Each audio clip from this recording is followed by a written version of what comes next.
জয়িতার রান্নাবান্নাতে আজকে নিয়ে এসেছি কলার বড়ার রেসিপি। বাড়িতে দুদিনের বেশি পাকা কলা থাকলে বাইরেটা কালো হয়ে যায়, আর সেই মজে যাওয়া কলা দিয়েই কিভাবে দারুণ টেস্টি কলার বড়া বানিয়ে নেওয়া যায় সেই রেসিপি আজকে শেয়ার করব। এখানে আমি দুটো পাকা কলা নিয়েছি। এই কলার বড়ার জন্য এইরকম খুব বেশি পেকে যাওয়া কলাটাই কিন্তু ব্যবহার করলে বড়াটা টেস্টি হয়। কলার খোসাটাকে খুব ভালো করে ছাড়িয়ে নিলাম। তারপর কলা দুটোকে একটা পাত্রে রেখে এরকম হাত দিয়ে টুকরো করে নিলাম। তারপর এর মধ্যে দিয়ে দিচ্ছি 1/4 কাপ চিনি। মিষ্টিটা অবশ্যই কলার মিষ্টির উপর ডিপেন্ড করছে। দিয়ে দিচ্ছি 1 টেবিল চামচ সুজি। তারপর দিচ্ছি 1 চিমটি নুন। দিয়ে প্রথমে ভালো করে কাঁটা চামচের সাহায্যে এইভাবে ম্যাশ করে নিচ্ছি। খুব ভালো করে এইভাবে চামচ কিংবা হাতের সাহায্যে খুব ভালো করে মাখিয়ে নিতে হবে। তারপর একটা ব্লেন্ডারের সাহায্যে এইভাবে আরো ভালো করে ফেটিয়ে নিচ্ছি। কলার বড়া বানানোর জন্য কিন্তু কোনো আলাদা করে বেকিং পাউডারের প্রয়োজন হয় না। কন্টিনিউয়াস এইভাবে 3 থেকে 4 মিনিট ফেটিয়ে নেওয়ার পর দিয়ে দিচ্ছি 1/3 কাপ ময়দা। ময়দাটাকে দিয়েও খুব ভালো করে মিশিয়ে নিতে হবে।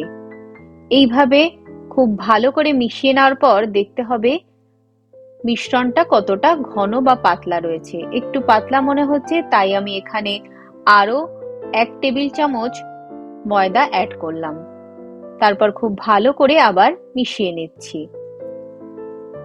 এই রকম কনসিস্টেন্সিতে ব্যাটারটাকে রেডি করে নিলাম। একটা হামনদিস্তার মধ্যে আমি নিয়ে নিলাম 1/2 চামচ মৌরি।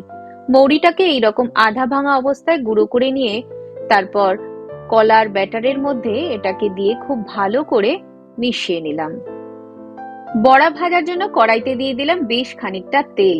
তেলটা গরম হয়ে গেলে মিডিয়াম ফ্লেমে একটুখানি মিশ্রণ তুলে তেলের মধ্যে দিয়ে চেক করে নিচ্ছি ব্যাটারটা ঠিকঠাক হয়েছে কিনা। সুন্দর তেলের মধ্যে বড়াটা ভেসে উঠেছে, তার মানে পারফেক্ট ব্যাটার রেডি। তারপর এইভাবে অল্প অল্প করে মিশ্রণ তুলে তেলের মধ্যে দিয়ে দিচ্ছি।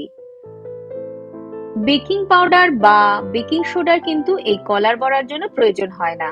এমনিতেই সুন্দর কলার বড়াগুলো ফুলে ওঠে। প্রথম ব্যাচে আমি এই রকম ভাবে বেশ কয়েকটা বড়াকে রেডি করছি। লো টু মিডিয়াম ফ্লেমে রেখে এইভাবে বড়ার একদিক ভাজা হয়ে গেলে আস্তে আস্তে করে বড়াগুলোকে উল্টে দিতে হবে। একটা একটা করে এইভাবে প্রত্যেকটা বড়াকে আমি উল্টে দিলাম। ফ্লেমটাকে কিন্তু লো টু মিডিয়ামেই রাখতে হবে, না হলে বাইরেটা পুড়ে যাবে, ভেতরটা কিন্তু কাঁচা থেকে যাবে।